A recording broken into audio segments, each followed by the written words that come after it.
Please welcome Craig Hoy, Chairman of the Scottish Conservative Party.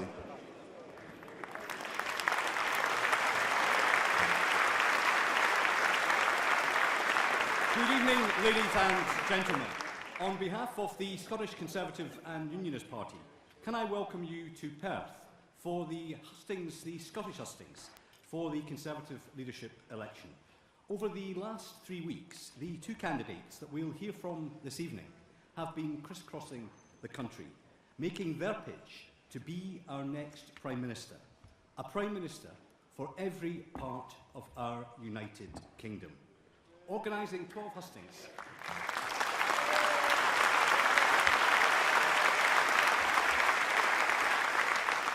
Organising 12 hustings at such short notice is a huge logistical exercise, and I would like to thank the teams at Scottish Conservative Central Office and CCHQ for their dedication and commitment. And I'd also like to thank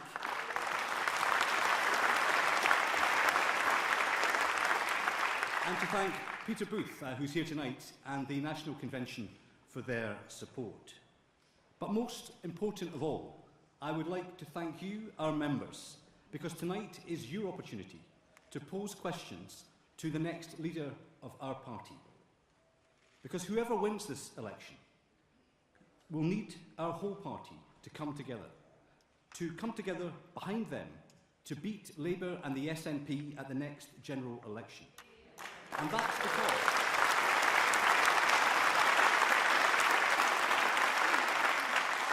that's because we know that a Conservative government acting in the national interest will always be better equipped to deal with the challenges ahead, better equipped to run Britain than Labour, better equipped to stand up for Scotland's vital place in our United Kingdom.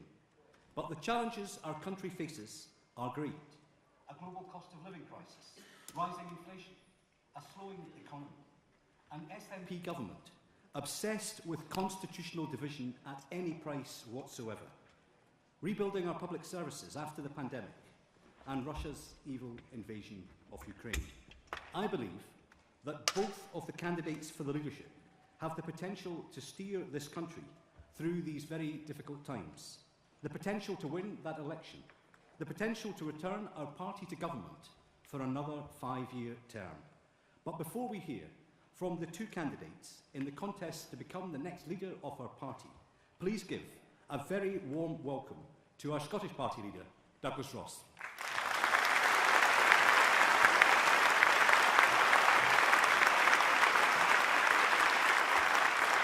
Thank you very much, Craig, and thank you, members. This leadership election comes at a pivotal time for our party, but also for our country. Across the UK, people look to our party as the UK government for support and for leadership in the face of the global cost of living crisis. Yet here in Scotland, Nicola Sturgeon and the SNP are once again attempting to divide our country with a second independence referendum just next year. So we all have very important choices ahead of us. And for those of us in this room, the choice we make is not just for ourselves, but for the wider country as well. The next leader of our party must redefine our Conservative beliefs and values and provide answers to the challenges our country faces. The next leader of our party must be prepared to take decisive action, the action required to help families and communities across the United Kingdom through this crisis. And the next leader of our party must govern for the whole of the United Kingdom and work to build support in all nations of the United Kingdom.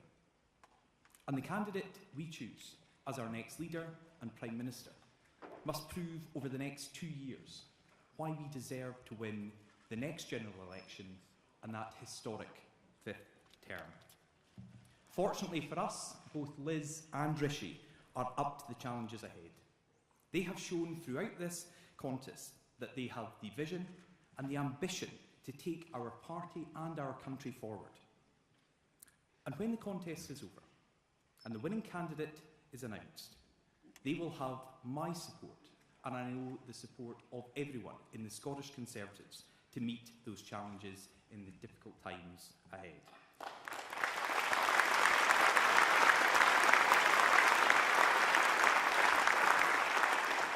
So thank you very much for joining us here in Perth today, joining us online and watching this Scottish Hustings.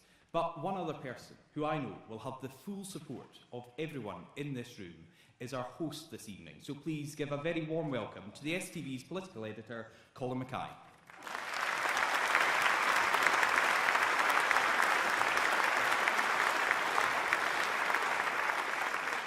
Douglas, good evening. I am Colin Mackay from STV, home of Scotland's most watched TV news programme, and we'll have full reports on tonight's proceedings, and we'll probably speak to some of you afterwards to get it on the late news and certainly on the STV News at 6 tomorrow.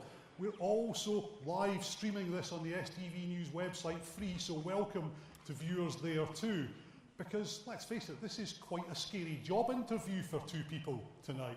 650 of you here in Perth Concert Hall, but then maybe not quite as scary as a general election, which is the way we used to get Prime Ministers. But then you're making a bit of a habit of this. I see some faces in the audience that were here 3 years ago at the leadership hustings, and you gave both the candidates quite a grilling that night, so we'll see how that goes tonight. But just let me check before we go any further. Have you all got your ballot papers here in the hall? Not with you, but have you all got your ballot papers? Have any of you not filled them in yet? Have any of you yet to vote? Oh, quite a lot of you. That's quite impressive. That's not at all what the newspapers have been reporting. So there's quite a lot of you here tonight to be convinced by either of the candidates. So let's get on with that and give you the chance to hear from the candidates. You'll hear from both sides over the next half hour. Then you'll get the chance to question them, and I will get the chance to question them. And I'll throw in a couple of questions from STV viewers as well. But first, tonight we'll hear from Rishi Sunak and his team.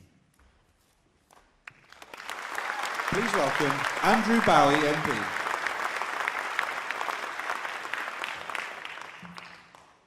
Ladies and gentlemen, good evening. It's so good to see so many people here tonight. I am here to introduce to you our next Prime Minister. I am here to introduce to you the person I believe has what it takes, who I believe will be able to walk into number 10 Downing Street on the 6th of September and get to work. The person I trust to take the decisions necessary to tackle the challenges we as a nation face. The person who I know is ready to lead us forward to an historic 5th general election victory. And the person I know is ready to take on Nicola Sturgeon, ready to boot the SNP's politics of gripe and grievance, of division and hate that we've seen outside this hall tonight into touch.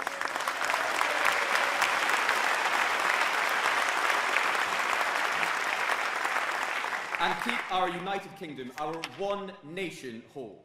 Friends, I thought long and hard about who I was going to choose to be the next leader of the Conservative and Unionist Party. Because honestly, we had an amazing array of talent standing to be the next Prime Minister, and it made me very proud to be a Conservative. But I have stood in 10 Downing Street. I have stood by the side of a Prime Minister when the going got tough.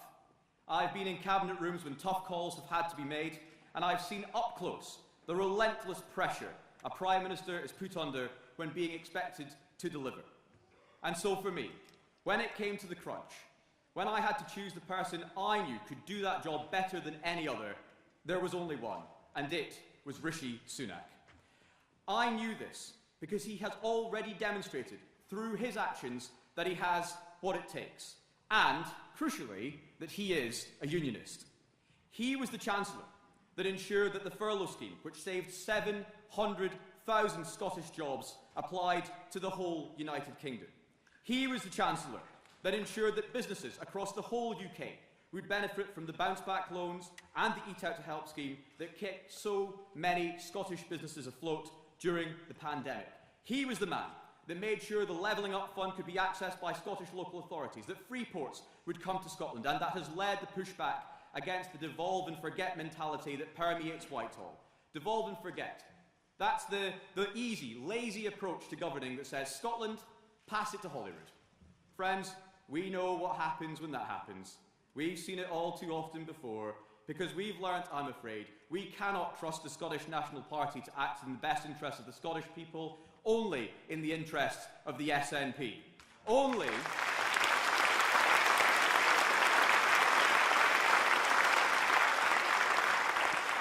Only in the interest of the two-time Vogue cover star, TV personality, Instagrammer, sometime First Minister Nicola Sturgeon, who is definitely not an attention seeker. I'll give that to Liz. She got that bit right. But you know what? We don't beat her. We don't beat the SNP. We don't win the argument. We don't ensure Scotland's place at the heart of our United Kingdom by ignoring them. Friends, I would love to ignore the SNP, usually at about 12:15 on a Wednesday afternoon in the House of Commons. And it would be all too easy for us to hit mute, I'm sure some in this hall do, to ignore them and their constant sowing of division. But if we do that, they win. We cannot. And under Rishi's leadership, we will not ignore them. We will take them on and we will win.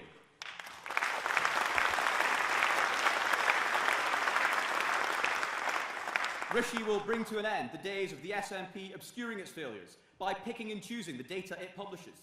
Rishi will ensure Scottish civil servants will also face greater scrutiny in Westminster.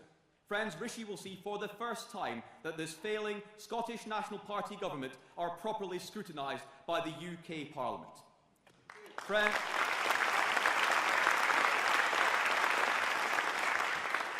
Friends, this country is facing historic challenges, incredible challenges, to our economy, to our very integrity.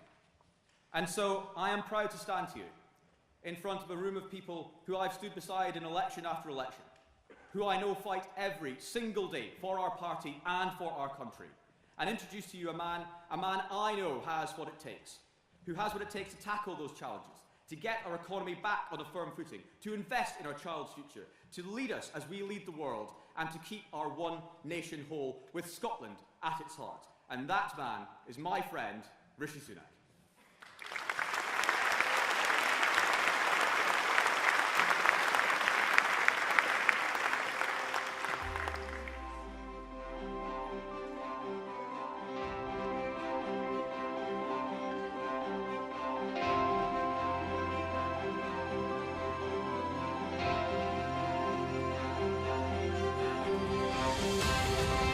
My values, traditional conservative values, are clear.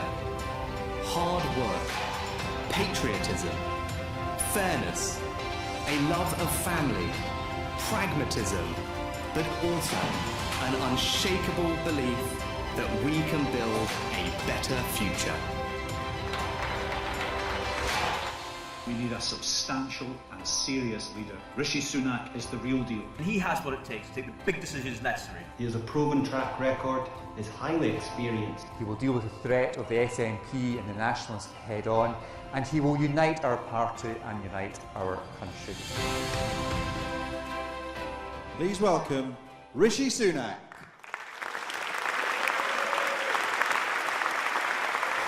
Thanks very much, Julia. Good evening. Good evening. Thank you. Thank you, everyone. Good evening. It's fantastic to be with you tonight. Now, look, I am standing here in front of you for one very simple reason, and that's because our country, our United Kingdom, did something extraordinary for my family. It welcomed them here as immigrants 60 years ago and allowed them to build a better life. Now, I was raised with a few simple values. Firstly, that family means everything to me, because we as Conservatives know the bonds of family are more important than anything any government could ever hope to replicate, and we must never forget that. Now, in my family, the thing we prioritised was hard work as the way to forge ahead. My dad was an NHS GP. My mum ran the local chemist where I grew up. And I spent all my time working in her shop, out and about, delivering prescriptions to people, and doing her books, seeing the power of that small business to provide jobs and opportunity in our local community. Now, for my parents, there was one thing that they believed above all else could provide a better future for their 3 children. And it was simple. It was through education. And that's why today I passionately believe that the best way that we reduce inequality in society, the best way that we spread opportunity indeed the best way that we transform people's lives, is by ensuring that the birthright of every child is a world-class education.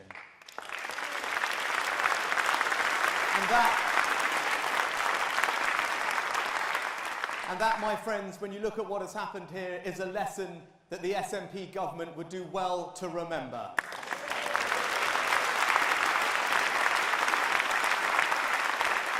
So that, in a nutshell, are my values: patriotism, family, hard work, service. And I know, looking at you, that those are your values too, and that is because they are Conservative values. And that's why I want to be your Prime Minister, to put those values into action, to build a better Britain and ensure that everyone has the same opportunities that I had. But how are we going to do that? Well, we need to do three things. First, we must restore trust. Then we need to rebuild the economy. And we need to reunite our country. Now, when it comes to restoring trust, for me, that starts with honesty. And as you can see in this leadership race, I have not chosen to say the things that people may want to hear. I have said the things that I believe they need to hear.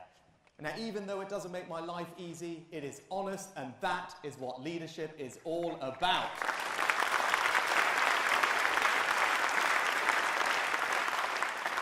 But we'll also restore trust by delivering on the things that matter to people. That's why I've set out a bold plan to finally start reforming the NHS, so that we can stop talking just about how much money we're putting into it and more about the quality of the healthcare we're getting out of it. And while I'm doing that, I want to end this devolve and forget mentality. So I will not be shy about calling out the SNP's record on things like drug and alcohol abuse, because it's not good enough and the Scottish people deserve better.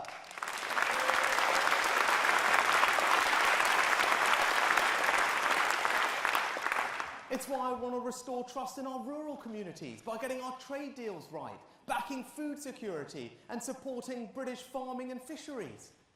It's why I want to take on this lefty woke culture that seems to want to cancel our history, our values and our women.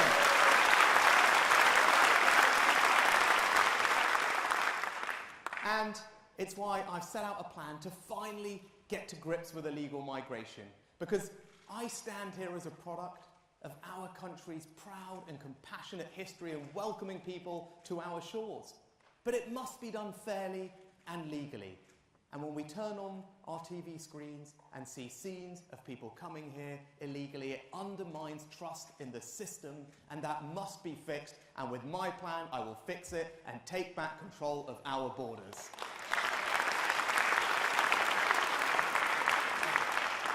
Now, when it comes to rebuilding the economy, I don't need to tell all of you, you know what the challenge is. It's inflation. And we've seen this story before. Inflation is the enemy. It makes everyone poorer. It eats into people's hard-earned savings and pensions. It pushes up mortgage rates. And at a time when millions of people are anxious about the cost of living this winter, politicians should be relentlessly focused on addressing that. And I'd say that to Nicola Sturgeon, that is the priority, not another divisive, unnecessary constitutional referendum.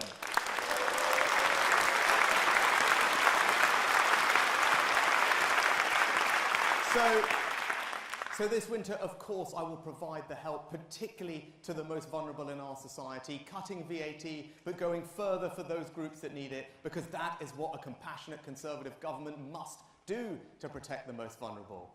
But what I will not do is pursue policies that risk making inflation far worse and last far longer, especially if those policies amount to borrowing £50 billion and putting that on the country's credit card, and then asking our kids and our grandkids to pick up the tab. Because that's not right. It's not responsible, and it is certainly not Conservative. Now, I will deliver tax cuts, and for the first time in 16 years in this Parliament, I will cut the rate of income tax. Because unlike the SNP government, who have chosen to not pass that tax cut on, even though they have been given the money to do so, a Conservative government will always make sure that people's hard work pays. But we will deliver those tax cuts responsibly by being tough on public spending and by growing our economy.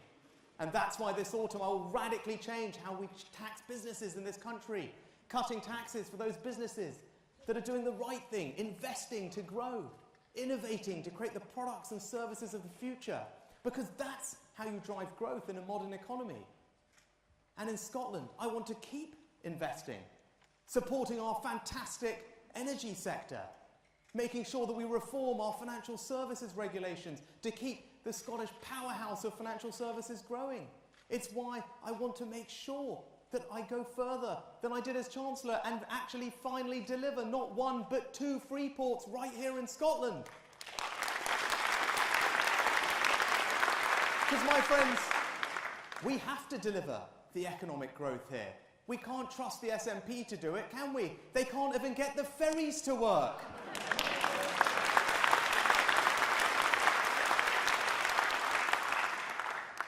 Because in 2 years' time, we have to reunite our country. And when it comes to that general election, we have to do something very special. We have to make British political history by winning a 5th election in a row. The stakes couldn't be higher, because you know what will happen if we are not victorious. But I know that working together, all of us, we can win. But it requires us to appeal to swing voters everywhere, north and south, urban and rural, Brexit and Remain, in Wales and in Scotland. And I passionately believe that I am the person that can deliver that victory for us. Because I don't want to just ignore Nicola Sturgeon, I want to take her on and beat her.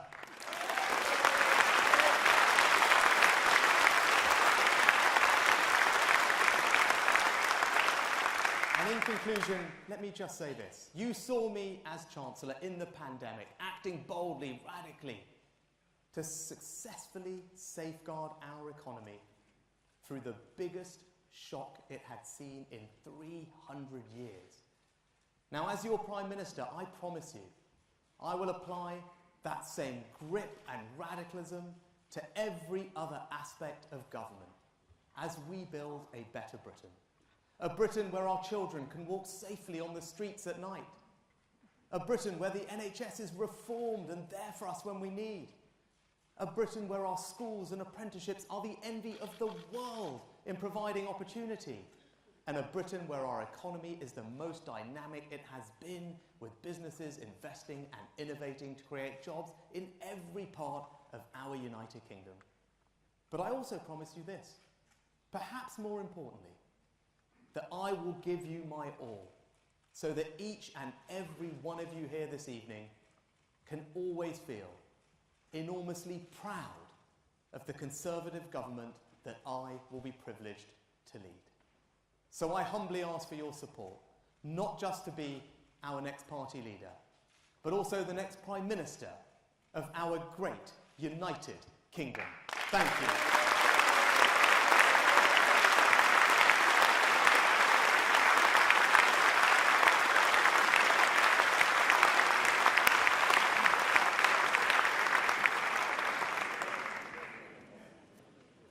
Well, that's one side of the contest you've heard, but now it's time to get the other side.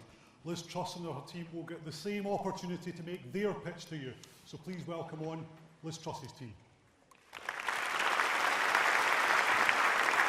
Please welcome David Mundell, MP.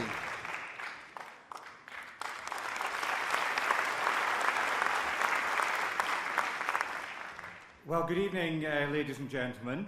I don't think it's just because I've appeared in Vogue, the Italian edition if you're interested, that I have the pleasure of introducing Liz here in Perth tonight. Having served as Secretary of State for Scotland, I know just how important it is to have a Prime Minister dedicated to delivering for every part of our United Kingdom, no matter the challenge. And now more than ever, We need a Prime Minister who is not just an enthusiastic unionist, but a bold one too. And I am confident that that person is Liz Truss. I know how deeply and personally, from her own experience as a child of the Union, growing up in Paisley, Liz really feels that unique connection that we have across our United Kingdom, and has shown many times that she has the courage of her unionist convictions to fight that corner and, in particular, deliver for Scotland.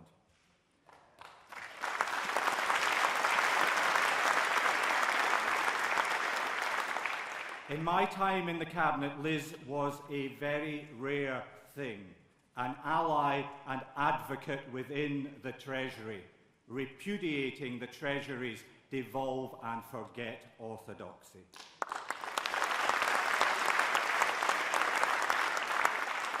Now, as Foreign Secretary, Liz is ensuring our department has a footprint across the whole UK, with East Kilbride having a key role.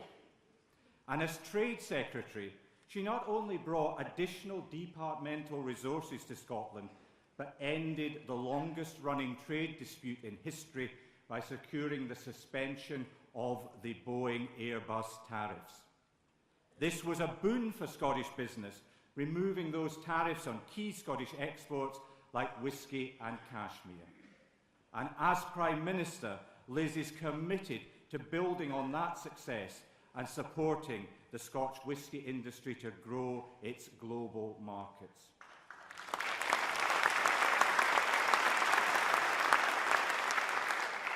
But, ladies and gentlemen, as we in this auditorium know only too well, not everyone wants Scotland to succeed as part of our United Kingdom. The Scottish people voted decisively to stay part of our union. Yet those Scottish nationalists outside are still desperate to refight that referendum in a shameless excuse to get away from their appalling record of delivery.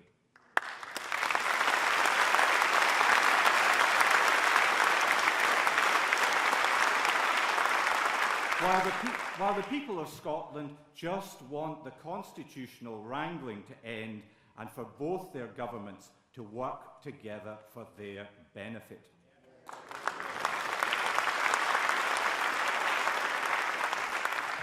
That's why we need a leader like Liz, who will say no to another independence referendum on her watch and hold the SNP to account for their failures, but who also has the steel and resolve to be able to work with Nicola Sturgeon, rising above her petty nationalist games and inevitable manufactured grievances.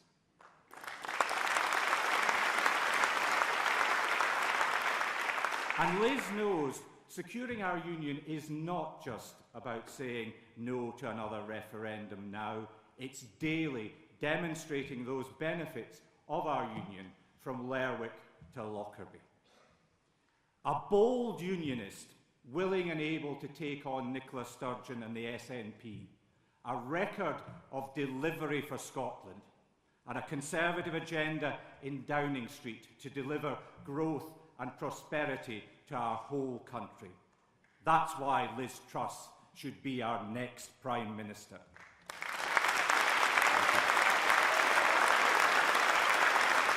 The United Kingdom is a great country, and I know that a united Conservative Party can unleash the potential of all the people who make our country so great. To win the next election, we need to deliver, deliver and deliver for the British people. I know that our country's best days lie ahead. I'm the candidate with a clear vision for the future who can drive change and get things done. As Trade Secretary, I negotiated deals with allies like Australia and Japan, creating opportunities around the world for British business. And as Prime Minister, I will continue to deliver on the opportunities of Brexit. I will lead a government committed to core Conservative principles: low taxes, a firm grip on spending, driving growth in the economy, and giving people the opportunity to achieve anything they want to achieve, regardless of their background. I will work day and night to lead a party and a government that puts more money in your pocket and secures a better life for you and your family. I've consistently delivered when I have said I would. And I love our country. I want the best for us all, and I'm the person to deliver that. Please welcome Liz Truss.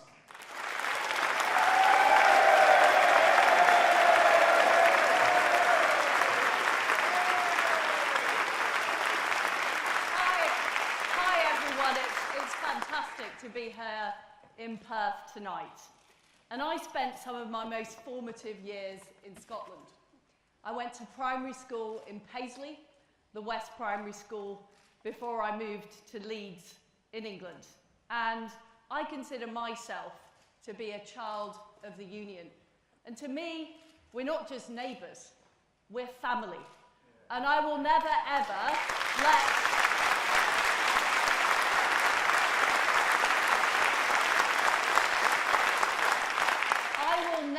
ever let our family be split up.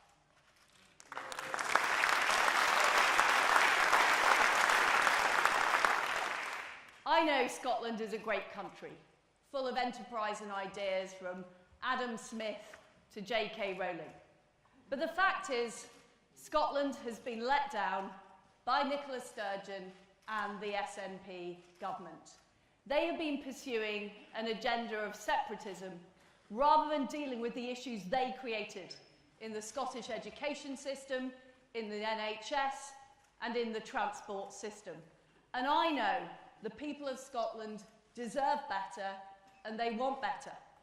What they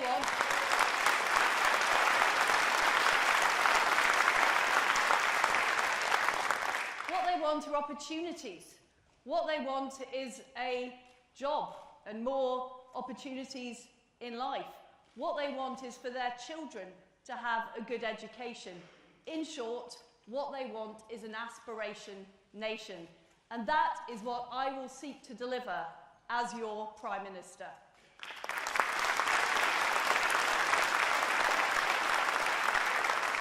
And as Prime Minister, I will also have the position of Minister for the Union, because that union is critical to the success of all of us, of Scotland, of England, of Northern Ireland and Wales. It's one of the most successful unions of all time.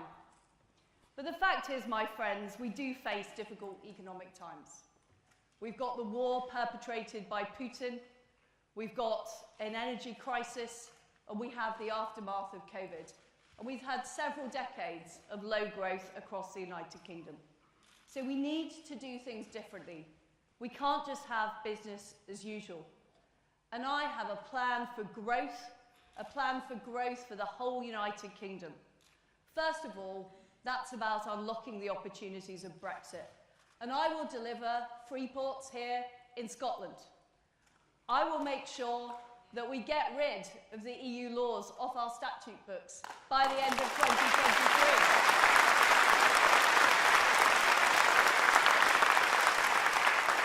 So that we can do things differently. And I will get the next generation of trade deals that deliver even more for fantastic industries across Scotland, like the salmon industry, like the whisky industry, and like our fantastic farmers.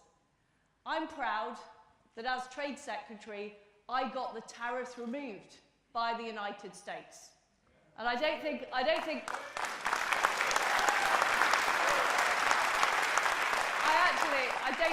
ever been more popular than in Mather's Bar in Edinburgh.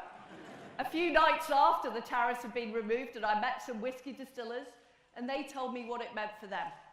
Because what it meant for them is more export opportunities, more ability to invest in the future, and more jobs locally. And that's what I'm about. That's what I'm about. This is why I believe we need to reverse the national insurance rise. We promised we wouldn't do it, and we are making it harder for ordinary families and ordinary businesses. We can afford not to do it, we can still pay the debt down after 3 years. I'd also have a temporary moratorium on the green energy levy to save people money on fuel bills.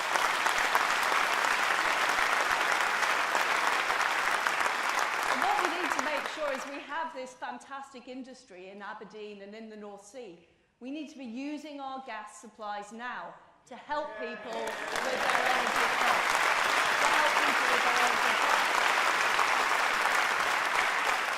And of course we need to invest in carbon capture and storage, and of course we need to invest in nuclear, and of course we need to invest in renewables, but we also need to make sure we use the gas that we have as well. And I will also keep corporation tax low. If we raise corporation tax, as is proposed, to the same level as France and 10 points higher than Ireland, it's going to be harder to attract investment into Scotland, Wales, Northern Ireland and England. So we need to keep our taxes low, because I fundamentally believe we need to be on the side of people that do the right thing. People who set up their own businesses, people who are self-employed, families who work hard. Those are the people we support as Conservatives.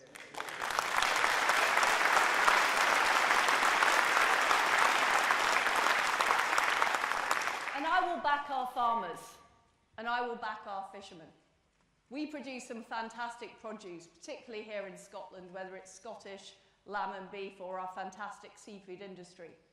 I will make sure in 2026, when we have full control of our waters, that we are using our muscle to get the best possible deal for our fishermen. And you know that I'm tough when I negotiate with Europe.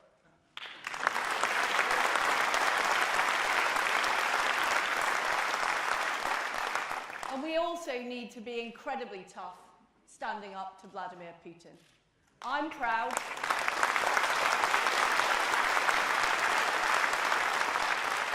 I'm proud that we were the first European country to send weapons to Ukraine. And I, as Foreign Secretary, put the toughest package of sanctions on Russia of any country in the world. But we cannot be complacent about our security. We need to invest in defence. And that's why I would increase defence spending to 3% of GDP by the end of the decade.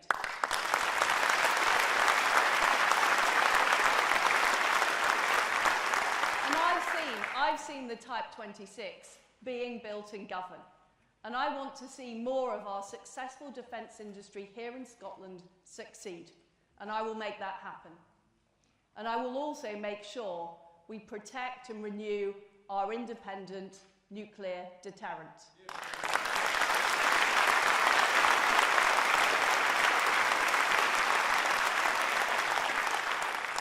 I will also deal with the problem of migration and illegal migration and the appalling people trafficking we're seeing over the channel.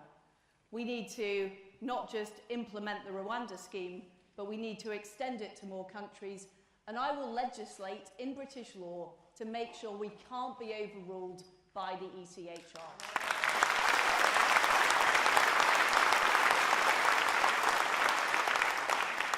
But as well as protecting freedom and democracy overseas, we also need to make sure we protect free speech and freedom here in the United Kingdom.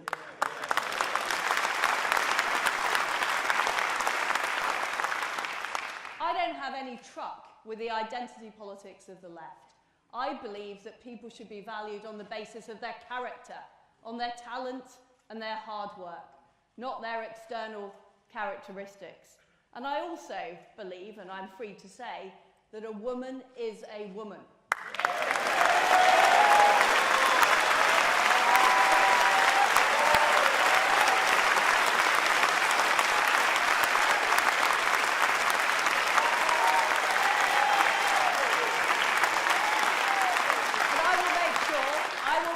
We protect our single-sex spaces, including our domestic violence shelters. And I will also stand up for the United Kingdom. There are too many people who try and talk our country down, who say the best days are behind us, who are trying to split our country up. Those people are wrong. We're a great country.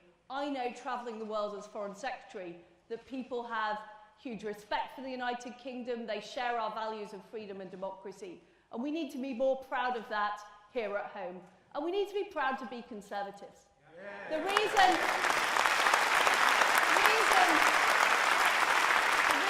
people voted for our fantastic MSPs and our fantastic MPs here in Scotland and right across the United Kingdom is they believe in our values. A belief in enterprise, personal responsibility, hard work, freedom to choose. Those are the things that we should deliver. And we've got to deliver. We made massive promises in 2019 and we have to deliver them. And I'm somebody who doesn't take no for an answer. I do get things done. I push things through, whether it's the trade deals that people said couldn't be negotiated, whether it's getting the Northern Ireland Protocol Bill through Whitehall and into Parliament. I get things done and I deliver. And I will deliver for Scotland and I will deliver for the United Kingdom. And I will make sure that in 2024 we defeat the SNP and we defeat the Labour Party and we win the next general election.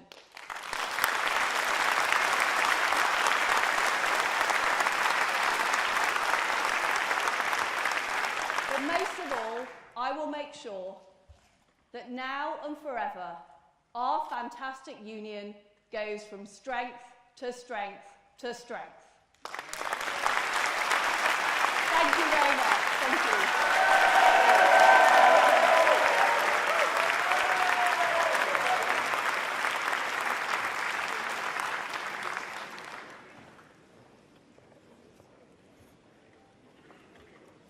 Well, that was your chance to hear directly from both candidates. In a few minutes, you'll get the chance to directly question both candidates, which I've got to say, when they're going to be, one of them's going to be Prime Minister, is probably much more exciting than just listening to what they've got to tell you. But first of all, I'm going to get the chance to question Rishi Sunak. Please welcome him back on stage.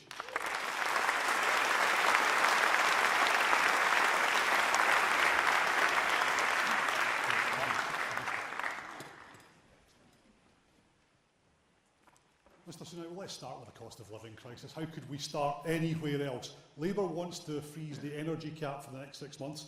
Scottish Power has suggested freezing it for the next 2 years. You're going to have to do something like that if you win, aren't you? So I don't think that's the right approach, Colin, but I do completely agree that it is the most important issue facing all of us in Scotland and across the United Kingdom, because the anxiety that millions are feeling right now about what's going to happen to their energy bills in autumn is the issue that politicians should be focused on addressing. Nothing to ease it during this leadership contest. Well, actually, I announced many things as Chancellor previously. You've done nothing to ease it during this leadership contest when you've had Labour yesterday and you've had Scottish Power, and you're doing nothing. Basically, if you don't freeze the energy cap, you're going to freeze the poor. So, Colin, what we're talking about is what's going to happen to bills in October, right? Which we don't actually know yet because that won't get announced for another few weeks. So what I would do is cut VAT off energy bills for everyone. That will come on top of the support I announced as Chancellor. That's worth around £1,200 for the most vulnerable families. But I would go further than that, because I think there are two groups of people who will need extra help come the winter, and that's people on particularly low incomes and people like pensioners. Those two categories of people are ones where, as Chancellor, I announced further support. I would make sure we go further if I was Prime Minister. And the reason is simple. It's because, through no fault of their own, because we are at war with Russia, with sanctions, the West has decided rightly to stand up to that aggression. People are having to pay for higher energy bills, and it's right that the government helps those who most need our help. And I think the right way to do that is with direct support. I do not believe, and this is an important point of difference between me and Liz in this contest, I don't think tax cuts are the right way to do that. Now, the tax cuts that Liz are proposing is worth about £1,700 to someone on her income. For someone working very hard on the national living wage, it's worth about £1 a week. And for a pensioner not working, it's worth precisely zero. Now, I think if that's the policy that the government adopted, millions of people are at the risk of being tipped into destitution. I think it would be a moral failure, and I don't think the British people would ever forgive us. And as Prime Minister, I would not let that happen at all. Just let me check. Just to clarify, are you absolutely ruling out freezing the price cap? Yes, I don't think that's absolutely the right ruling it out. The right Labour, all the other parties, the Scottish Power and the energy bosses who were in Downing Street last week, they've got it wrong. Well, I don't think we need to necessarily list this. The energy companies are going to do what's in the energy companies' interests. Our job is to look out for people who actually need our help. So no energy, yeah, but they're also frustrated by the lack of effort and lack of work from your government, or the government that you were part of just up until a few months ago. But you're not going to have... We're here to talk about your questions. We're here to talk about what we will do. You're ruling out an energy price cap, or freezing the energy price cap. What about for small businesses? Because they're struggling just now as well. Yeah, so what are you going to do for them? Well, actually, the things that I have done this year are making a difference, because Scotland particularly has a very large hospitality sector. It employs hundreds of thousands of people. And the most important way to support that industry, the tax cut that they always ask me about, was business rates. And that's why we cut business rates by 50% this year. That money was also given to the and given to the Scottish Government to also do the same. But also the employment allowance. And that's a £1,000 tax cut for small businesses to help with their employment bills this year. That's something I did as Chancellor. I grew up in a small business. I talked about my mum's pharmacy. I understand the pressure that small businesses are under, and that's why I make sure that we will always support them. That's what we do as a party. We are the party of small business. You used the word destitution just a moment ago. That's a word that in the last few weeks has been used by Gordon Brown and Nicola Sturgeon. You're sounding more like the opposition than someone who wants to lead the government. Well, I'm sounding like someone who wants to be Prime Minister at a time when millions of people are going to see their energy bills going up by £1,500.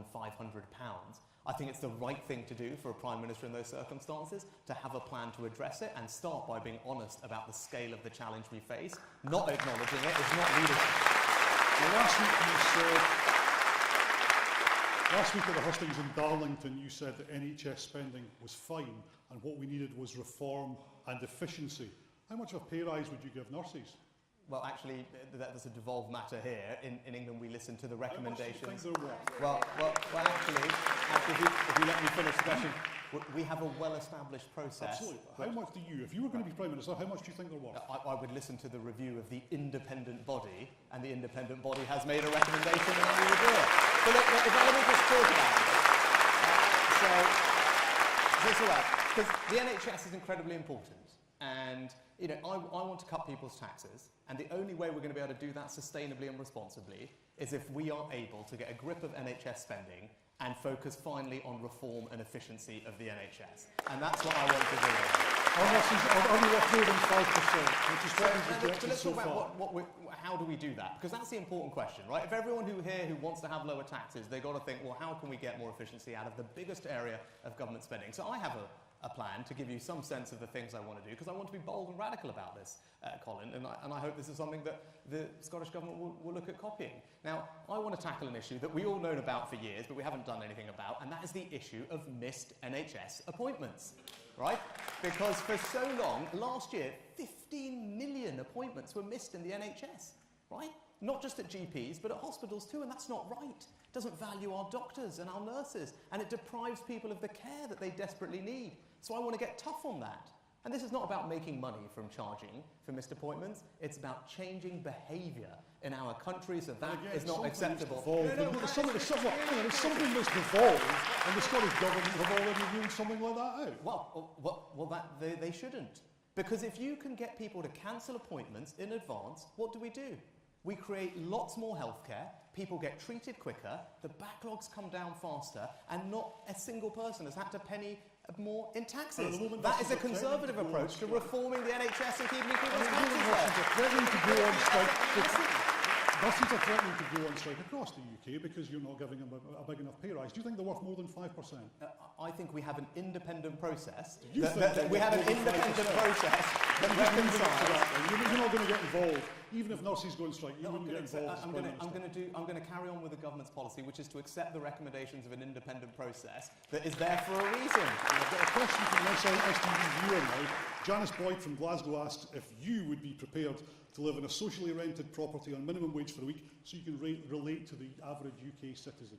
Yeah, so I'd say to Janet, look, I know things are difficult right now for many people. I think the most important thing is to help them with their energy bills, and I've got a plan to do that, and particularly focused on the most vulnerable. That's what I did as Chancellor. But when our country was plunged into an unbelievably difficult situation a couple of years ago, when businesses and millions of families were watching a TV screen and not knowing what was about to happen to them, their livelihoods, their future, I stood up and made sure that I protected them, their families, their jobs, their businesses. I did it in record time, and I did it successfully.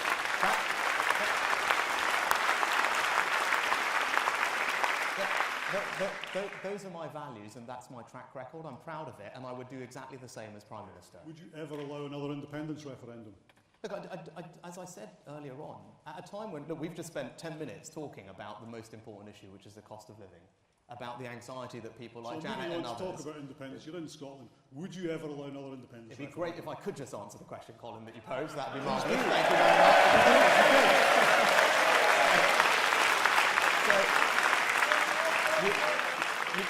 You rightly have focused on the cost of living, and that's because that is the most important thing. And I tell you what, like, it is quite frankly balmy for politicians to be trying to focus on a divisive and unnecessary constitutional referendum at a time where people are worried about heating their homes. I'll go back to the question then. Would you ever allow another independence referendum? Of course, the union, I mean, I can't imagine the circumstances in which I would. Like, we live in a union which is, of course, there by consent and by democracy, and I accept that. But I just don't think that anybody thinks that now or any time in the near future is remotely the time to focus on this. And that's not something that I'm focused on doing. I'm focused on defending the union. I'm focused on demonstrating the benefit of the union to people in Scotland. I'm focused on holding the SNP to account for the failures they have.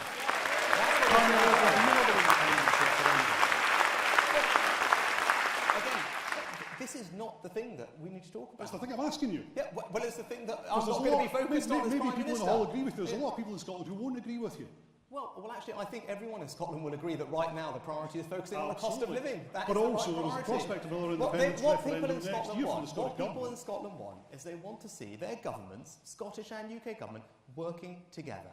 Right? They want to see them working together on their priorities. So that's what they want to see. They want to see. They want to see. Actually, they want. Yeah, well, they want to see. Look, they've got. They want to see. Like, Douglas is right because Douglas has been highlighting their failures to tackle drug and alcohol abuse, and he's got a good plan to sort that out. Alistair has been there, making sure that we deliver free ports, a policy I came up with in Scotland. Right? That's the kind of thing that we should be doing, and that's what we will do if I'm Prime Minister. On free ports, did you block the Acorn carbon capture project when you were Chancellor? No, I funded carbon capture and storage with £1 billion. In Teesside, but not in Scotland? No, I funded it overall for the United Kingdom. But it's not happening in the North East. It's not happening in the North East just now. It could if there was a free port there. Do you back that? Would you back the Acorn project Not only now? do we back one free port, thanks to Alistair and working together with me, we backed 2 free ports for Scotland. And would you back the carbon capture project in Peterhead now? So there is an Acorn cluster which is on the reserve list for the carbon capture and storage trade. I've put £1 billion in as Chancellor, but I'm always happy to look at what we're doing to support the Scottish economy because it's important that we do. Free ports are one example, but making sure that we grow our financial services industry here is another great example, right? With my background, I want to reform all the laws that we have to make sure that we can keep our financial services industry incredibly competitive. It's one of Scotland's economic powerhouses. It's something we can be enormously proud about in the UK, and it's another industry alongside our fantastic energy industry in Scotland, which I was proud to champion as Chancellor, because, again, it's something the SNP government ignore. Right? I mean, we're going to get to net zero in 2050, but between now and then, we do need to use the gas that we have here at home, and that's something that I fully support. Very briefly, Ruth Davidson's backing you, but she doesn't think you've got a chance of winning. Do you still think you have? Because you've already lost supporters. Some of them think you have, yeah? Yeah, I mean, I'm, as you can see, I'm out fighting for the things that I believe are right for our country. I'm fighting for things that I passionately believe in, and I'm going to give it everything I've got till the last day of this contest. Simple as that.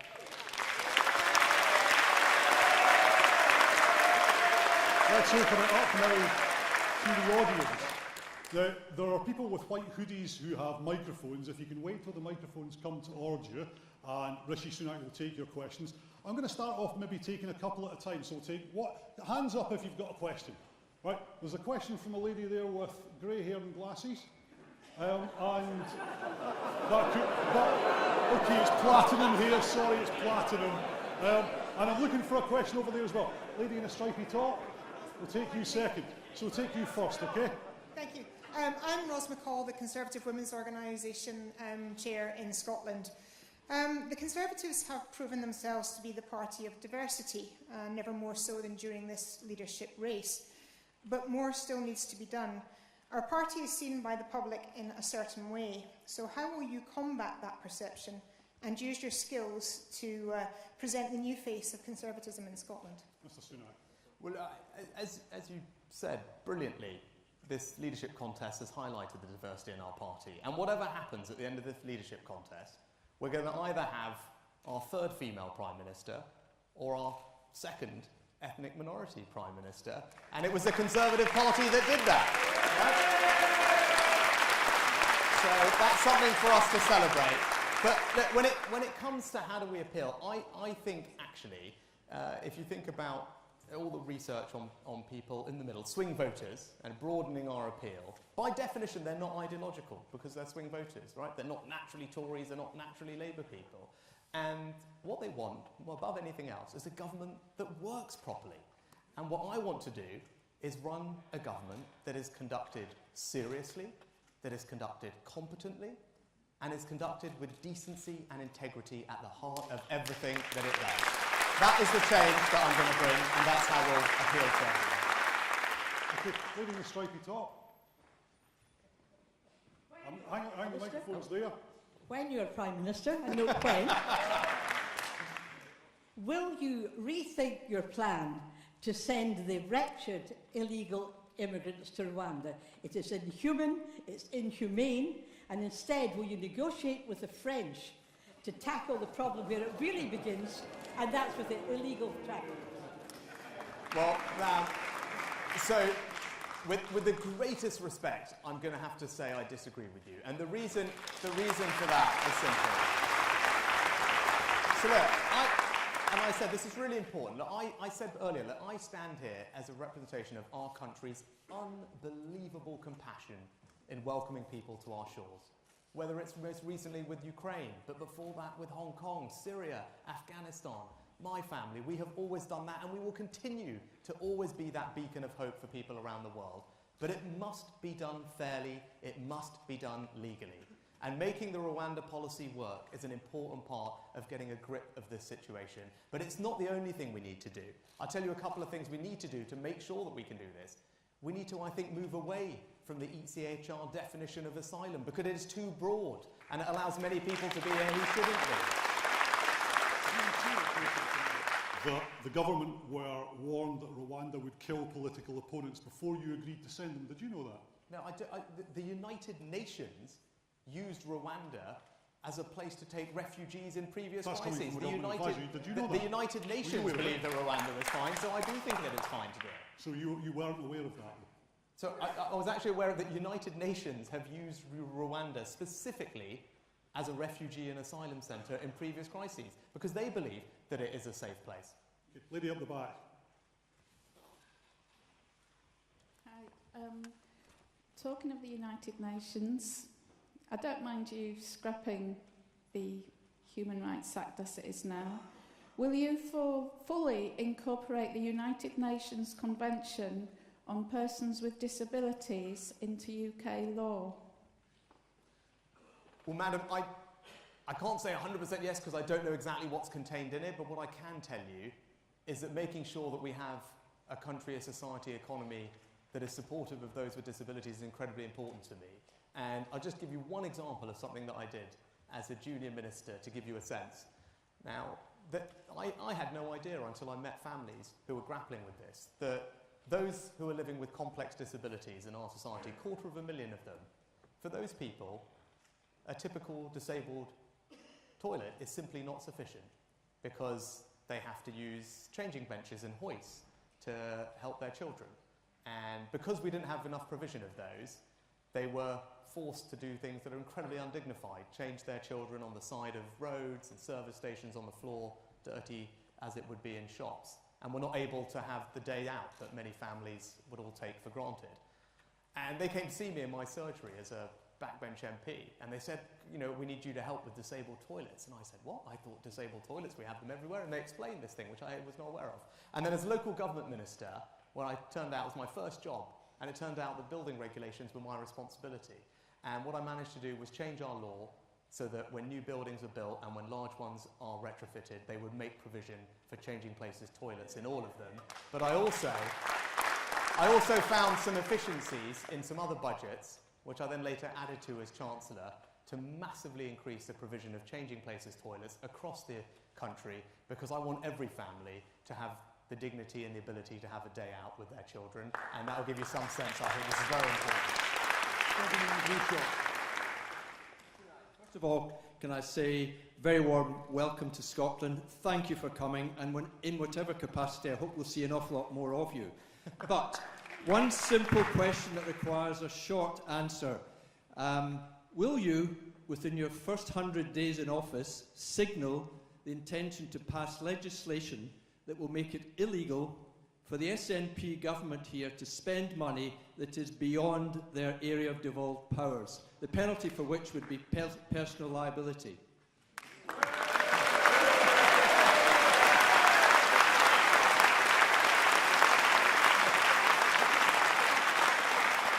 I see. Alistair and Douglas are chuckling away at the front here. So, look, I'm happy to go and take a look at that and figure out what the right way to do it is. But your broader point is one I completely agree with. And it's about making sure that there is proper accountability and scrutiny of what the SNP government is doing. Now, I started to work on this as Chancellor, and we need to do more, because simply the mentality in Whitehall over the past decade has been devolve and forget. And it was a great privilege to work with both Douglas and Alistair, actually, and our other colleagues on this, to just lean against that. And it requires ministers to be brave, because the civil service will always want to just devolve and forget. We have to make choices to do things differently, which is what we did with free ports, with the Levelling Up Fund and other things, to directly do things in Scotland. But holding account requires some very practical steps. And that's why I've announced today that I want to take forward some policies that I think will make an enormous difference to our ability to hold them to account. I want Scottish officials to be able to come to Westminster Parliament to face questions in the same way that UK ministers have to do in Scotland. That's right, and it's fair. And crucially, there's something that we've grappled with for so long, I do want to pass a law, if required, to ensure that the SNP Scottish Government has to produce data about public services in a directly comparable way, in the same way that we do it across the United Kingdom. Because unless we have that, we can't do it. Come right to the back. Hi there, Rishi. Big fan of what you're doing, big supporter. Up here. Oh, where are you? Up here. Oh, right, got you. Right. Hi, fantastic. big supporter of what you're doing, what you have done in the past as well. I look after, as an accountant, a lot of businesses in the local area, particularly in the hospitality sector. We want to know, what can you do to help the still struggling hospitality sector, particularly with VAT and with corporation tax, and also what can be done to help even bigger businesses or businesses in other sectors with the problems they may have with corporation tax as well, as they still recover from what COVID did to us. Yeah. Thank you. So, look, the hospitality industry is something that matters enormously to me, and that's why during the pandemic you saw me act time and time again to support it. And it's not just because I like eating out or going to the pub, it's because that industry employs 2 million people across our United Kingdom, and typically those people are younger, they're on lower wages, they're coming off unemployment. So as a matter of social justice, it's an industry that deserves our support. Now, many of the, other than VAT, which you mentioned, many of the other direct levers are devolved, which is frustrating. So whether it's business rates for the hospitality industry, whether it's planning reform for our high streets, those things, unfortunately, are not within my purview. But what I am doing is reforming alcohol duties, taking advantage of our Brexit freedoms, so that next year, for the first time, we will have a far cheaper rate of beer duty in our pubs than we do in our supermarkets, so we can support that great British institution and support our hospitality industry that way. But can I answer your question on corporation tax, because it's really important? Because many of you will have heard that I want to put up corporation tax, and you'll be sitting there thinking, hang on, we thought this guy was meant to be a Tory, why is he doing that? And so let me explain what we're doing. So corporation tax is going to go up next spring as part of paying back some of the things that we had to do during COVID, and I think it's entirely reasonable that businesses take some of the load there. But there are 3 things I want you to remember. Firstly, the rate that the corporation tax is going up to is the lowest in the G7, the group of large economies that we compete with, like America, Canada, France, Italy, Germany. If you look at the 20 largest economies that we compete with, we'll still have the 4th lowest rate, right? So this is an internationally very low rate still. Second thing you need to remember, is that it only applies to the biggest businesses. 70% of UK registered companies will not see an increase in their rate. They'll have a small business rate and they will continue to pay the same as they're paying now. And the third and most important thing for you to know is that it's going to be combined with significant new tax cuts for businesses that are actually investing in things and growing, and businesses that are innovating with R&D to create the products and services of the future. That's how you drive growth in a modern economy, and those bits of our tax system are very ungenerous compared to all our international competitors, and it explains a large part of our lower productivity in this country. I have spent an enormous amount of time thinking about this, analysing it, talking to businesses, and based on all my own personal experience in business, in finance, and as Chancellor, I am 100% convinced that my corporate tax plan is the right one for the United Kingdom, because it will actually drive growth and investment and increase productivity and create jobs. Liz's plan is the wrong one, sticking with the failed experiment of the last 10 years, whereas investment today, in spite of this low corporation tax we've had, investment today is no higher than it was a decade ago. It just hasn't worked. So instead, we need to cut business taxes on the specific things that actually make a difference to our lives, the things that will create jobs and productivity, and that is the tax system that I'm going to deliver for you, and trust me, it will be a better one for the United Kingdom.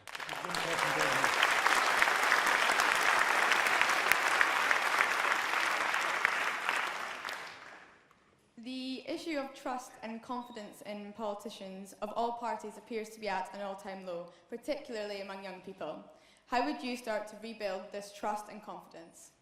It's a very good question. Very, very similar to the lady next to you who asked earlier. And I think it's broadly the same answer, to be honest. But I think there are some practical things we can do very quickly.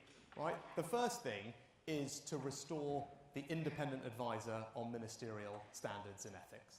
It's wrong that there isn't one, and I want to reappoint that person, give them the powers and the resources they need to hold everyone to account, because no one should be above the rules, no one should be above the standards we expect of them. I think the second thing is it starts with honesty, and as you can see in this election, I want to be honest with the country about the challenges we face. You can't restore trust if you're selling people a false promise, and I don't want to do that.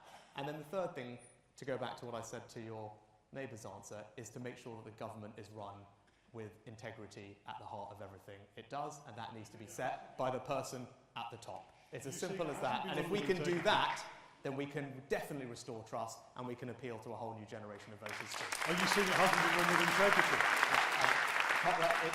That's why I resigned from the government, yes. But it took quite a long time, didn't it?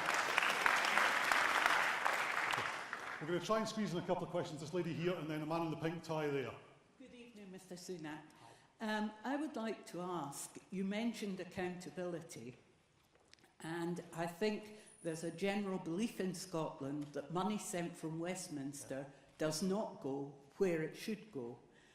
Have you plans to investigate where that money is right now?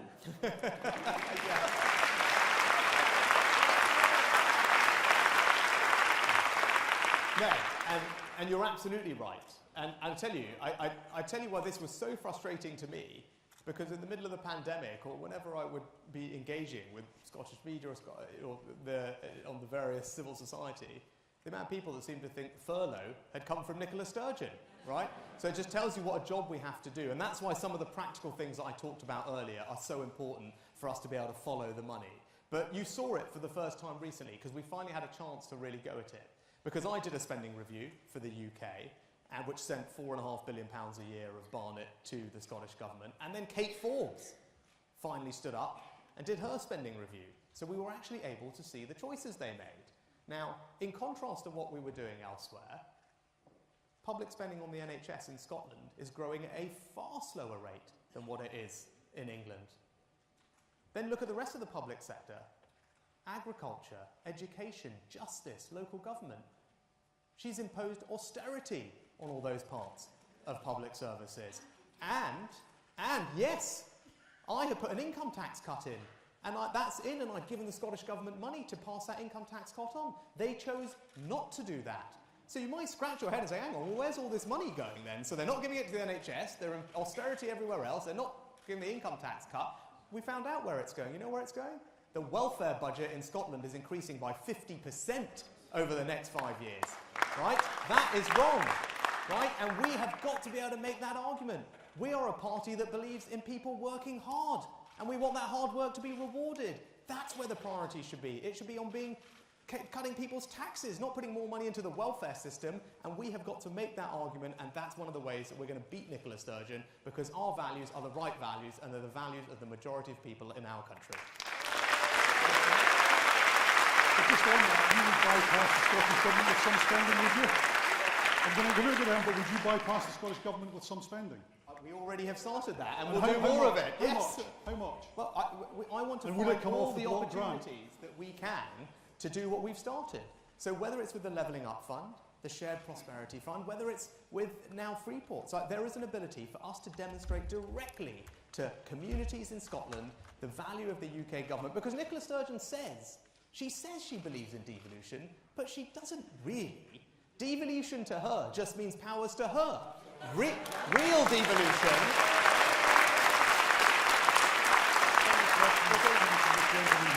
Because as we know, real devolution is down to the communities and councils in Scotland. That's what we're going to deliver. Gentleman here.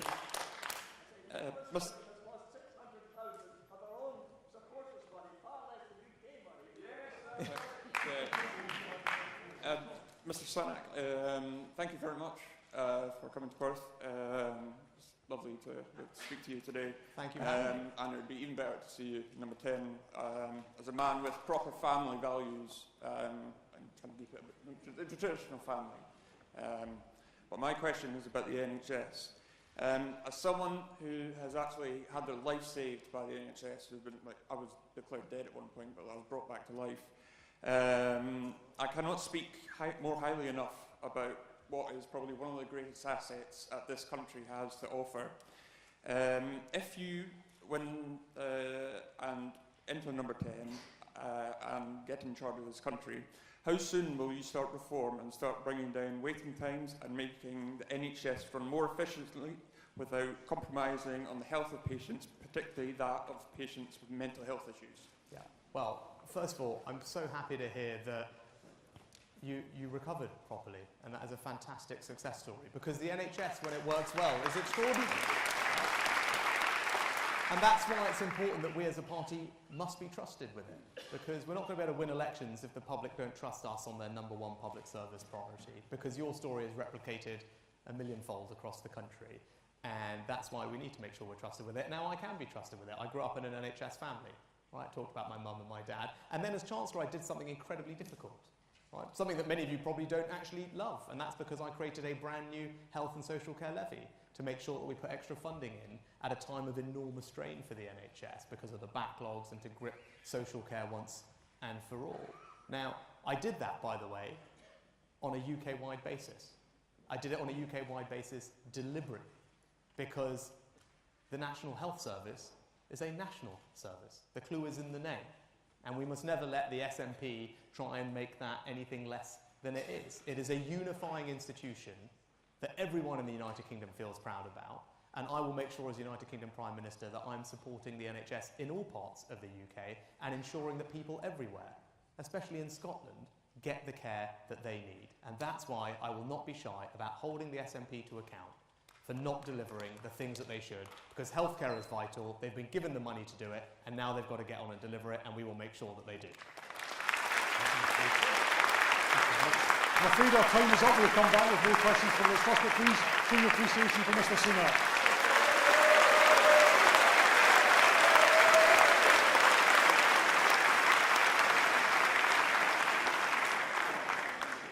Trying to get as many questions as we can in from the audience. We're already doing better than the other hustings have done in terms of getting questions in, so we'll do the same when we come to Liz Truss, who's about to join me on stage now.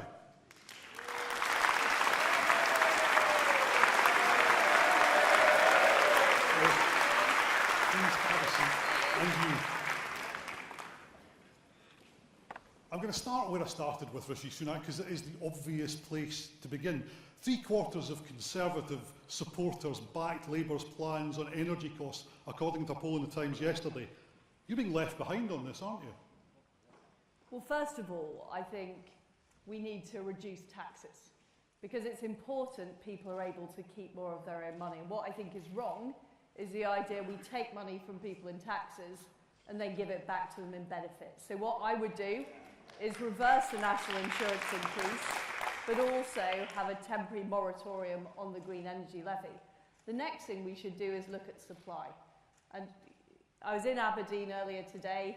You know, we have a fantastic oil and gas industry in the northeast of Scotland, and we should be making sure we're using those resources to help our domestic gas supply at this very difficult time when people's energy bills are highest. And that should be the best way of fixing this problem, because what I worry about is putting a sticking plaster on this problem, saying, yes, we will find this extra money, and then being in the same position in 6 months' time. And what we need to do is make sure we're using those resources, making sure we're investing in nuclear, we're investing in renewables, so we have a long-term solution to this problem, because I'm afraid, Colin, this problem isn't going to go away in 6 months' time. The appalling fact is that Vladimir Putin continues to perpetrate this war in Ukraine.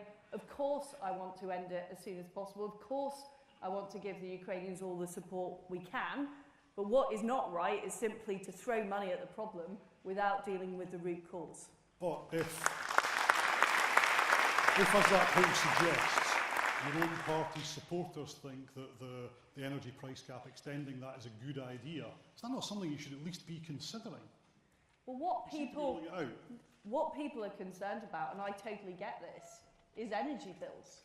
And this is a problem for consumers, but it's also a problem for businesses. The whiskey distillery I was at this morning was telling me about their very high energy bills. So, of course, I understand people's concerns. And that's what being reflected. Well, what I'm saying is, what we need to do is deal with the supply issue. That is the important issue we've got to deal with now. The fact is we didn't invest in nuclear early enough. We haven't done enough to use the resources in the North Sea and make sure the right incentives are in place. And we need to get on with that now. But of course, I completely understand people are concerned and people are struggling. This is why I think it's the wrong time to put up taxes. It's also the wrong time to put up taxes on business, because we need businesses to invest. We need businesses to invest in new solutions to deal with this. They can't do that if they're struggling to pay their energy costs. What help can you give businesses, particularly small and medium businesses in Scotland and across Well, the first UK? of all, not raising corporation tax and reversing the national insurance increase will help businesses. And it will also help investment. And what I want to do is make sure we're unleashing all the potential investment in our economy. At the moment, there are some stringent EU rules in place that we haven't got off our statute books that are stopping that investment taking place. So business investment is very important. Keeping taxes low is important. Fixing the supply issue is important as well. But simply saying every problem, the answer is to tax more and spend more government money, that is not going to resolve the underlying issue here. STV viewer Tommy Roger from Port Glasgow asks how your tax cuts will help low-income families who are below the tax threshold.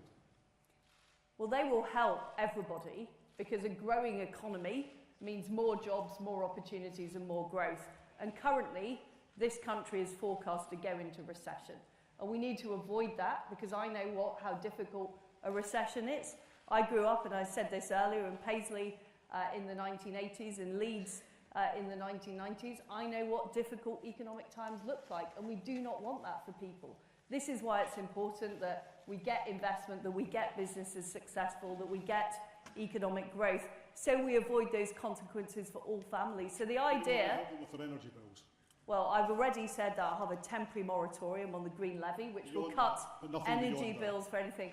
What I'm not going to do, Colin, here is write the next Chancellor's budget when we're still in the middle of this leadership election. You know, that is something I can't do. That is something I can't do.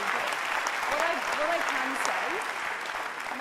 what I can say is my first priority is making sure the economy grows so that we can support everybody, regardless of how well off they are. The second priority is dealing with the energy supply issue, which is a growing and pressing issue, and we need to sort it out for the long term. We can't just have a 6-month sticking plaster. And of course, you know, I would make sure, if I was Prime Minister, that we help people as much as we are able to help them. But what isn't right is simply, well, as I've already said, I cannot write a future budget. But you're going to choose the next Chancellor if you're Prime Minister, so you can tell them what you want that to be, can't you? Otherwise, you're saying, vote for me and see what you get. I can assure you that that is not the way my government would work. In that I believe... no influence on that budget at all. You would have no influence on your own emergency budget. What I believe is appointing competent people to do the job who get the job done. I don't believe in a presidential number 10, where the Prime Minister... Of course. Colin, I've been very clear about my strategy, which is first of all keeping taxes low and getting growth going. Secondly, dealing with the supply issue. And thirdly, looking at what else we can do. But I cannot lay that out at this stage. I'm Foreign Secretary at the moment. I'm not in charge of the Treasury or the Business Department, and we currently already have a Chancellor and a Prime Minister carrying out those roles. What I have set out, and I think I've been pretty clear, is the principles under which my government would operate and the principles under which I would expect my Chancellor to operate. But I can't lay out a full budget, much as I know it'd be great news for STV if you were able to the voters might like to know as well. Get an exclusive. I think a lot of people would quite like to know what your plans are. But The Guardian has unearthed quotes from you when you were Chief Secretary of the Treasury in 2019 tonight, saying that what we need from workers is more graft. Do you stand by that now? Well, I don't know what you're quoting there, but the point that I've always made is what we need in this country is more productivity across the country, and we need more economic growth. And the thing that we don't have enough of is capital investment.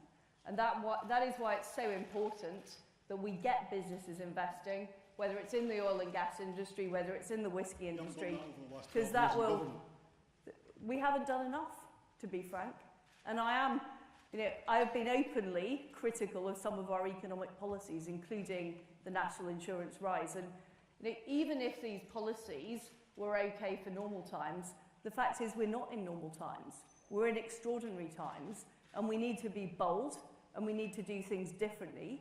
And that's what I believe people voted for in 2019.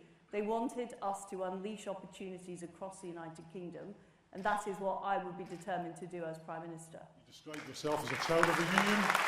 You grew up in Paisley. I've got my Paisley pattern tie on just to say that. For me? Absolutely, yes. Well, I'm pleased but to you've see lost your your bias, accent. Colin. You've lost your accent. I have. Did you ever have a Scottish accent? I had a very Scottish accent. Go on, give us a bit. No, I'm not. Oh, go on. I am not. No. It might endear you to your electorate. No, I want these people to vote for me. So I think doing a cod Scottish accent is not going to work. But when I moved from Paisley to Leeds when I was 11, and I had a very strong Paisley accent at the time. You said. And I routinely got the mick taken out of me. You said earlier that you will never let our family, talking about the UK, be split up. Are you saying not now or not ever to another independence referendum? If I am elected as Prime Minister, I will not allow another independence referendum.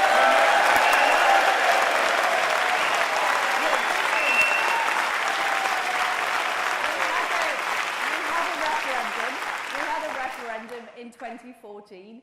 It was once in a generation. Once in a generation is not up in 2022. But since then, we've had Brexit, we've had COVID, which wasn't any government's fault. I'm coming to that. We're about to be in our fourth Prime Minister. For a lot of people beyond this hall, it feels like a generation. What's the timescale then? Is there a democratic route for Scotland to decide that it wants to change its future? Look, it was Is there a agreed democratic route? at the time of the 2014 referendum. It was agreed by the SNP that it was a once-in-a-generation referendum. And Colin, I believe in politicians keeping their promises, and Nicola Sturgeon should keep her promise. In Northern Ireland, there would be 7 years between a border poll. Why can't that be the same in Scotland? What she should be doing, rather than agitating for another referendum, is dealing with the very real issues in Scotland. And you talked about COVID. You know, there is a backlog in the Scottish National Health Service. I know that that is a priority for the Scottish people, and that is what we should be talking about, and that is what the Scottish Government should be dealing with. Well, one of our STV viewers, Gavin Strathern from East Kilbride, says, you changed your mind on Brexit. Why can't the people of Scotland change their minds on independence? I respected the democratic will of the people when they voted to leave the European Union. I was somebody before the Brexit vote took place who was, you know, undecided, frankly, and I decided to stick with the status quo because I was worried about this disruption. Disruption didn't take place. I straight away got on with delivering the opportunities of Brexit, whether it was the trade deals, whether it was getting things done differently on sanctions, and I have done more than most ministers in the UK government to deliver the opportunities of Brexit. And what I am committed to doing is delivering for the Scottish fishing industry, delivering for our farmers in terms of new opportunities, and making sure we deliver on free ports in Scotland as well. So that is what I am focused on doing. I respected the result of the referendum. The issue we've got here is one of the parties who said that they were going to respect the result of the referendum, who said that it was a once-in-a-generation thing. Now, you know, a few years later are agitating. One of your big supporters in this campaign, Jacob Rees-Mogg, described Douglas Ross as a lightweight. Do you agree with him? I certainly don't. I think Douglas Ross is a fantastic leader of the Scottish Conservatives, and I'm proud that he's a friend and a colleague of mine, and I want to support him to knock spots off Nicola Sturgeon. And Douglas Ross thinks Boris Johnson misled Parliament and ultimately the people over Partygate. He's right, isn't he? I don't agree that Boris Johnson misled Parliament. Boris did a great job as Prime Minister. He misled you. He did. He delivered Brexit. He delivered the election result. He delivered on the vaccines. He's the only world leader with a street named after him in Kyiv because he backed, and a croissant as well, by the way, because he backed. A fixed penalty notice for breaking COVID rules, which everybody here, I'm sure, stood by. I think he's the only Prime Minister that's actually been Prime Minister during COVID. Well, but he's the only one with a fixed penalty notice for something like that, isn't he? Colin, he's resigned. He's leaving the job. He's leaving the job. And you know, what's done is done. And in the meantime, he's gone on holiday again. Is he right to have gone on holiday again, leaving the country without a Prime Minister effectively?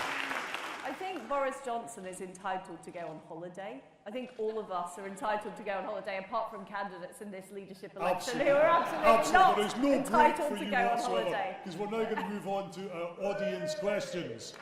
And I'm going to start at the back this time, if you want to. Yes, It's entirely up to you. Yeah, absolutely. I just do it so I can see people better and get the colour of their hair wrong. Sorry about that. I'm going to start at the back this time. There's a gentleman up there on the left.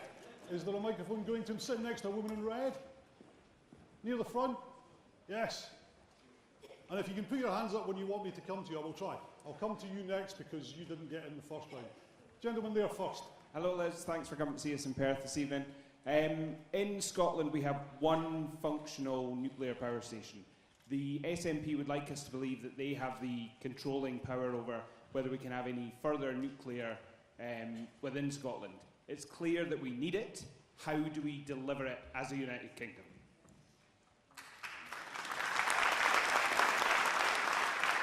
Well, I agree with you. We do need nuclear power. And I will always seek to work with the Scottish Government. I want to have a constructive relationship with the Scottish Government. But our priority has to be delivering for the Scottish people and for the United Kingdom. And that is the focus I will have. And I'm extremely supportive of making sure that we have more nuclear power alongside more gas from the North Sea and more renewables too. How would you get around the planning permission situation with that? How would you get around the planning permission situation with that? Because there's no way you're going to get that past Scottish ministers, is there? Well, Can you bypass them? I will use my arts of persuasion to get them on board. You're not going to ignore them then? You're not going to ignore them then? Well, what I am going to ignore is these constant calls for a referendum. And let's be clear that I will work with Douglas Ross in a constructive way to help and support the people of Scotland. That is my priority. Good evening, Liz. Fantastic to see you up here.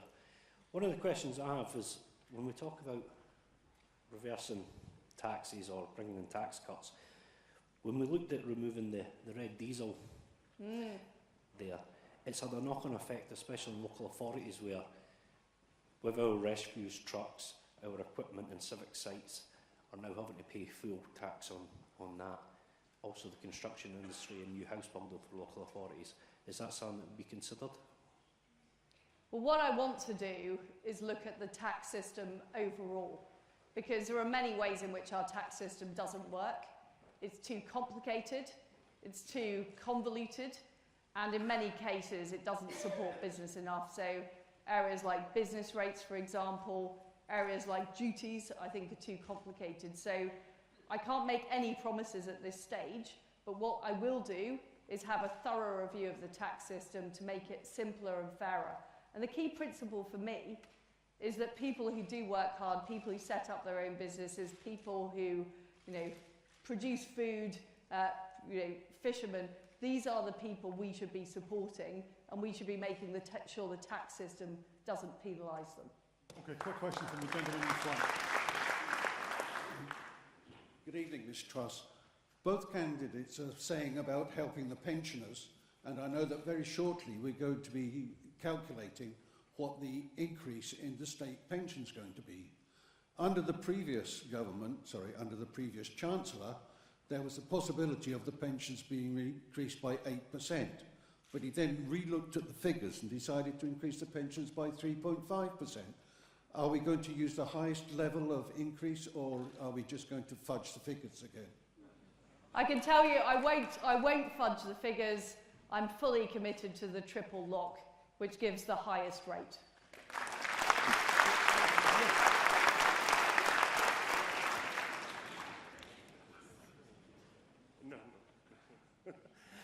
Thanks for coming to Scotland. You're welcome to Peebles anytime. What will you do to protect Scotland from this divisive and incompetent SNP administration and preserve the Union? You've sort of answered it already, but I thought I'd like to hear it from yourself. So, first of all, we need to make sure we are delivering for the people of Scotland on their priorities. Growing the economy, supporting investment, supporting jobs at this very, very difficult time, and making sure that issues like the energy supply issue are dealt with, because people will vote for us on the basis of whether or not we deliver. And I think that is absolutely important, and I am somebody who does deliver.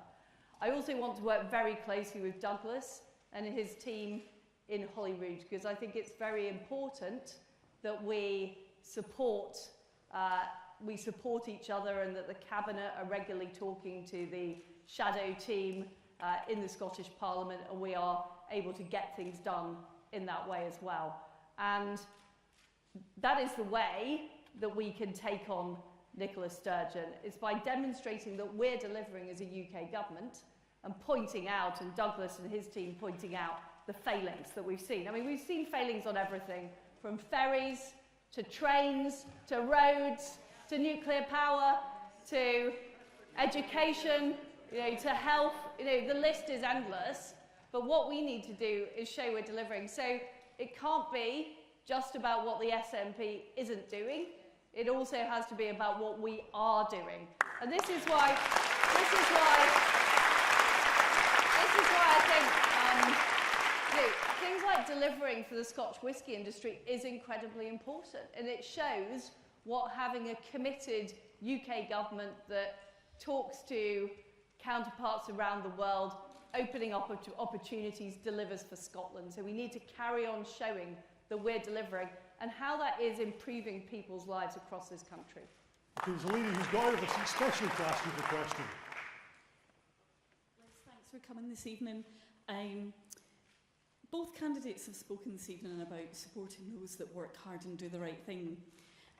Appreciating that the Bank of England is independent from government, one thing that I have noticed is that the minute that interest rates go up by the Bank of England, it hits your mortgage or loan immediately, but doesn't hit your savings account. And I'm just wondering, what would your government do to make sure that those that are doing the right thing and saving feel the benefit of those interest rate rises? The answer is there's a lot more we need to do to drive competition in the financial services industry and make sure that banks and other investors or investment products are delivering for people. But it is a very important principle that the Bank of England is independent and it does set interest rates. And what we need to do is make sure the market is competitive so customers are seeing the benefits.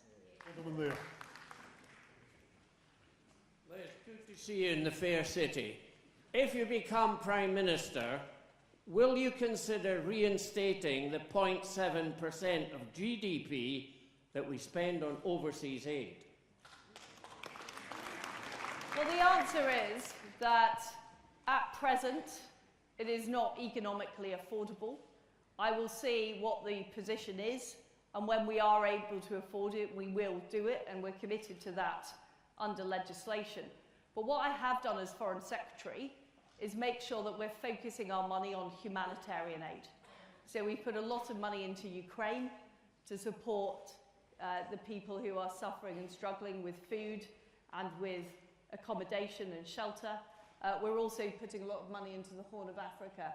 And what we're doing is we're reducing the amount that we give to the multilateral organisations like the World Bank so that we can have more control over the spending and we can make sure it's going to those most in need.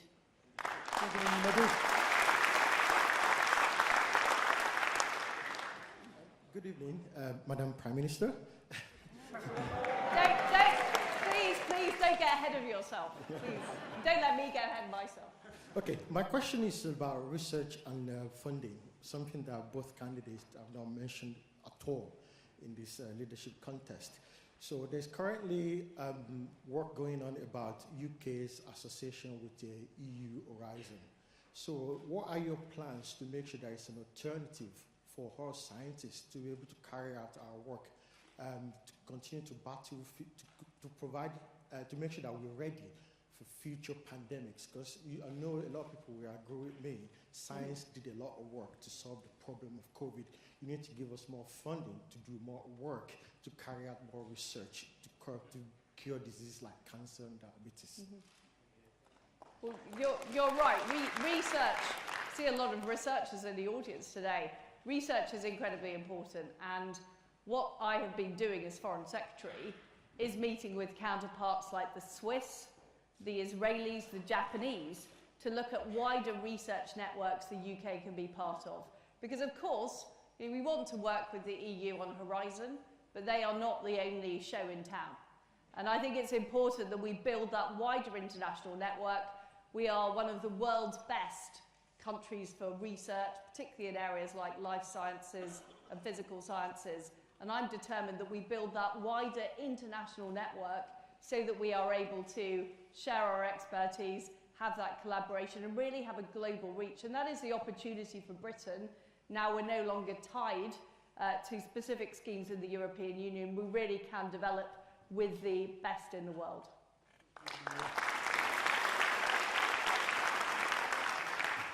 Hi Liz, this was actually a question for Rishi, but Don't worry, I'll answer it for Colin him. kept Don't worry, ignoring I'll be me, totally so fair. I'll be totally fair. Tonight we've heard a lot about trust and we've heard a lot about tax, and yet in government we broke election promises, and Rishi unfortunately was a serial tax riser. So can we trust on tax cuts? The answer is yes. The answer is yes. I am somebody, I've always been a low tax Conservative. In the cabinet meeting where we discussed the national insurance rise, I was one of a few people who spoke out against it because I thought it was a bad idea at the time. I think it's even more difficult now that people are facing such hardship across the country. And also it's had a huge impact on businesses who have to pay extra national insurance as well. So I am completely committed to all of the tax plans I've laid out in this campaign. And every single promise I've made as a government minister, I have delivered. Whether it's on the trade deals, whether it's on dealing with the issue on the Northern Ireland Protocol, whether it's on sorting out the sanctions. And I will sort out our taxes. Well, now you're asking for even more. What I've said, what I've said is there will be an overall review of our tax system, and it is too complicated. You know, we have seen a lot of drift in terms of the levels of allowances. We will look at that. But what I want to make sure is that we have a very clear economic plan that grows the economy, because ultimately this country is going to be successful when we get business going, we back business, we see a faster growing private sector than the public sector. That's what I want to achieve. There's a lady down here.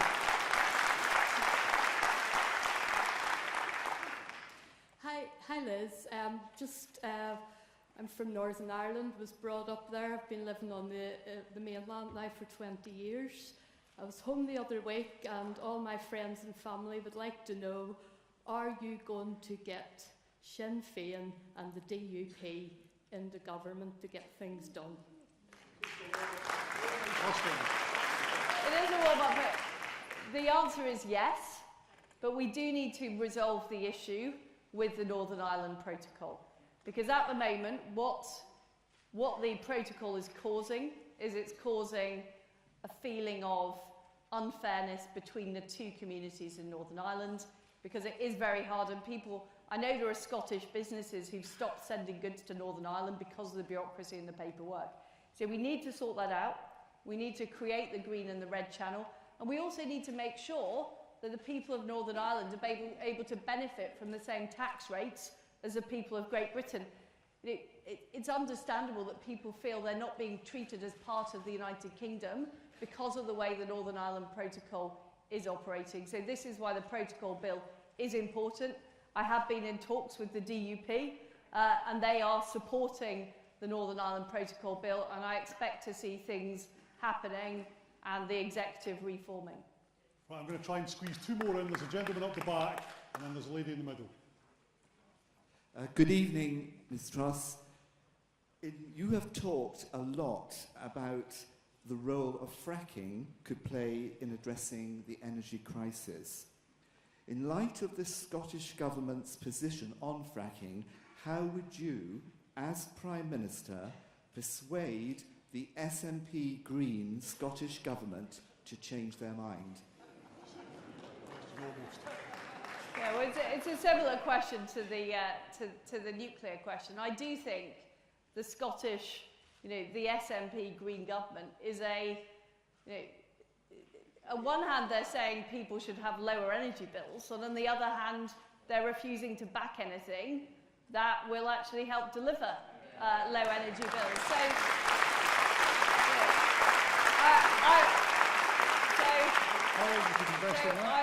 I will look at ways that we can persuade them that actually these are important ways of transitioning to net zero.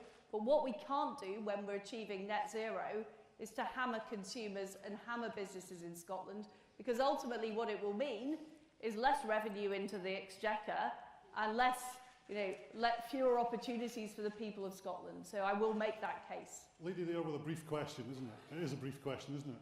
Good evening. I think that in the early stages of this leadership election, Rishi had more parliamentary support than you did. Will you, if you become the next Prime Minister, will you seek to unite the party by including Rishi and some of his leading colleagues in your cabinet, in leading positions? Well, thank you. And I don't know if you're following, but I have gained quite a few parliamentary supporters in recent days, including 11 members of the Whip's office who've come out in support of me today. But it is important that we unite the Conservative Party. We're all Conservatives, We all want to beat Nicola Sturgeon, we all want to beat Keir Starmer, and we all want to make sure Conservatives win here in Scotland, as well as right across the United Kingdom. So I will want to appoint a cabinet of all of the best talents from right across the Conservative Party, including Rishi Sunak, if I am successful in this leadership election.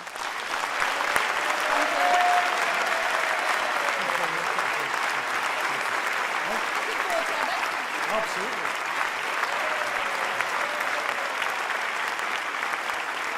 Well, that pretty much is your lot. I've got as many questions as I possibly could from STV viewers, crucially from you in the audience tonight. If you'd show once again your appreciation to both candidates, please.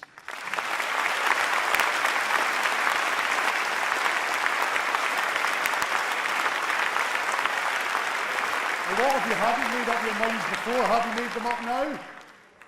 So you're going home to vote. Some of you might even have been voting on your phones while that was going on, for all we know. But thank you all for taking part. Thank you all for your questions. Sorry if we didn't get them all in, but there was a limited space and a limited time. Thank you for STV viewers for watching online, and watch out for the result on September the 5th. Thank you.